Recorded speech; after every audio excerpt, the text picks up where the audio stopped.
محترم ناظرین کرام، جیسا کہ ہم سنا کرتے تھے کہ فلاں جگہ پر فلاں شخص زندہ ہو گیا ہے، اس نے مرنے کے بعد کا حال سنایا، پھر مر گیا۔ اس قسم کا عذاب قبر سے متعلق ایک واقعہ گلگت میں پیش آیا، جس کے بارے میں بتاتے ہیں کہ ایک شخص قبرستان کے پاس سے گزر رہا تھا۔ اس نے کسی قبر سے یہ آواز سنی کہ مجھے نکالو، میں زندہ ہوں۔ جب ایک دو مرتبہ اس نے آواز سنی تو اس نے یہ سمجھا کہ میرا وہم ہے، لیکن جب مسلسل اس نے یہ آواز سنی تو اس کو یقین ہونے لگا کہ چنانچہ قریب میں ایک بستی تھی، وہ شخص اس میں آیا اور لوگوں کو اس آواز کے بارے میں بتا کر کہا کہ تم بھی چلو اور اس آواز کو سنو۔ چنانچہ کچھ لوگ اس کے ساتھ آئے، انہوں نے بھی یہی آواز سنی اور سب نے یقین کر لیا، واقعی یہ آواز قبر سے آ رہی ہے۔ اب یقین ہونے کے بعد ان لوگوں کو مسئلہ پوچھنے کی فکر ہوئی کہ پہلے علماء سے یہ مسئلہ معلوم کرو کہ قبر کھولنا جائز ہے یا نہیں۔ چنانچہ وہ لوگ محلے کے مسجد کے امام کے پاس گئے اور اس سے کہا کہ اس طرح قبر سے آواز آ رہی ہے اور میت یہ کہہ رہی ہے کہ مجھے قبر سے باہر نکالو، میں زندہ ہوں۔ اس پر امام صاحب نے فرمایا، اگر تمہیں اس کے زندہ ہونے کا یقین ہو گیا ہے تو قبر کو کھول لو اور اس کو باہر نکالو۔ چنانچہ یہ لوگ ہمت کر کے قبرستان گئے اور جا کر قبر کھولی۔ اب جو ہی تختہ ہٹایا تو دیکھا اندر ایک عورت برہنہ حالت میں بیٹھی ہوئی ہے اور اس کا کفن گل چکا ہے۔ پھر لوگوں نے وہ عورت کہہ رہی ہے کہ جلدی سے میرے گھر سے میرے کپڑے لاؤ، میں کپڑے پہن کر باہر نکلوں گی۔ چنانچہ یہ لوگ فوراً دوڑ کر اس کے گھر گئے اور جا کر اس کے گھر والوں کو یہ واقعہ سنایا۔ اس کے کپڑے چادر وغیرہ لے کر آئے اور لا کر اندر پھینک دیے۔ اس عورت نے ان کپڑوں کو پہنا اور چادر اپنے اوپر ڈالی، پھر تیزی سے بجلی کی طرح اپنی قبر سے نکلی اور دوڑتی ہوئی اپنے گھر کی طرف بھاگ گئی۔ گھر جا کر اس عورت نے ایک کمرے میں چھپ کر اندر سے کنڈی لگا لی۔ اب جو لوگ قبرستان آئے تھے وہ دوڑ کر اس کے گھر پہنچ گئے۔ ان کو وہاں جا کر معلوم ہوا کہ اس نے اپنے کمرے کے اندر سے کنڈی لگا رکھی ہے۔ ان لوگوں نے دستک دی کہ کنڈی کھولو۔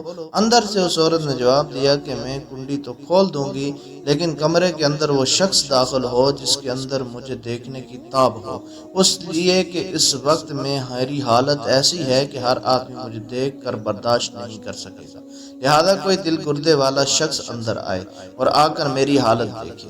اب سب لوگ اندر جانے سے ڈر رہے تھے، مگر دو چار آدمی جو مضبوط دل والے تھے انہوں نے کہا کہ تم کنڈی کھولو، ہم اندر آئیں گے۔ اس نے کنڈی کھولی اور کچھ لوگ اندر چلے گئے۔ لوگوں نے اندر جا کر دیکھا کہ وہ عورت اپنے آپ کو چادر میں چھپائے بیٹھی ہوئی تھی۔ جب یہ لوگ اندر پہنچے تو اس عورت نے سب سے پہلے اپنا سر ہلا کھولا۔ ان لوگوں نے دیکھا کہ اس کے سر پر ایک بھی بال نہیں، وہ بالکل خالی کھوپڑی ہے۔ اس پر بال ہے نہ کھال ہے، صرف خالی ہڈی ہے۔ لوگوں نے اس سے پوچھا کہ تیرے بال کہاں ہیں؟ تو اس عورت نے جواب دیا کہ جب میں زندہ تھی تو ننگے سر گھر سے باہر نکلا کرتی تھی، پھر مرنے کے بعد جب میری قبر میں لائی گئی تو فرشتوں نے میرا ایک ایک بال نوچا اور اس نوچنے کے نتیجے میں بال کے ساتھ کھال بھی نکل گئی۔ اب میرے سر پر نہ بال ہے نہ کھال ہے۔ اس کے بعد اس عورت نے اپنے منہ سے کپڑا ہٹایا۔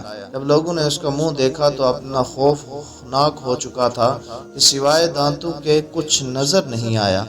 نہ اوپر کا ہونٹ موجود تھا نہ نیچے کا ہونٹ موجود تھا، بلکہ 32 کے 32 دانت سامنے جڑے ہوئے نظر آ رہے تھے۔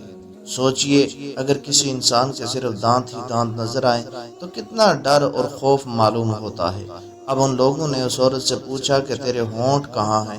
اس عورت نے جواب دیا کہ میں اپنے ہونٹوں پر لپسٹک لگا کر نامحرم مردوں کے سامنے جایا کرتی تھی، اس کی سزا میرے ہونٹ کاٹ لیے گئے ہیں، اس لیے اب میرے چہرے پر ہونٹ نہیں۔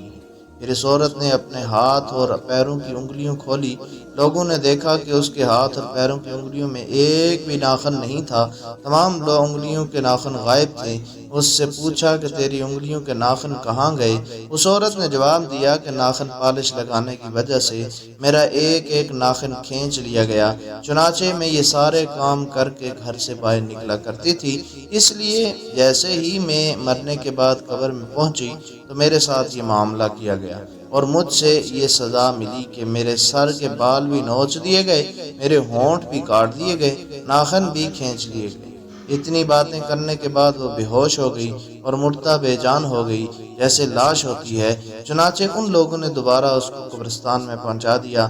محترم خواتین و حضرات، اللہ تعالیٰ کو یہ عبرت دکھانی مقصود تھی کہ دیکھو اس عورت کو کیا انجام ہوا اور اس کو کتنا ہولناک عذاب دیا گیا۔ یہ پردہ خواتین اس پر توجہ دیں، جو لوگ پردہ نہیں کرتے، اس واقعے سے عبرت لیں اور ان گناہوں سے توبہ کریں جس کی سزا بروز قیامت سخت سے سخت ہے۔ اللہ جل مولا عمل کی توفیق عطا فرمائے۔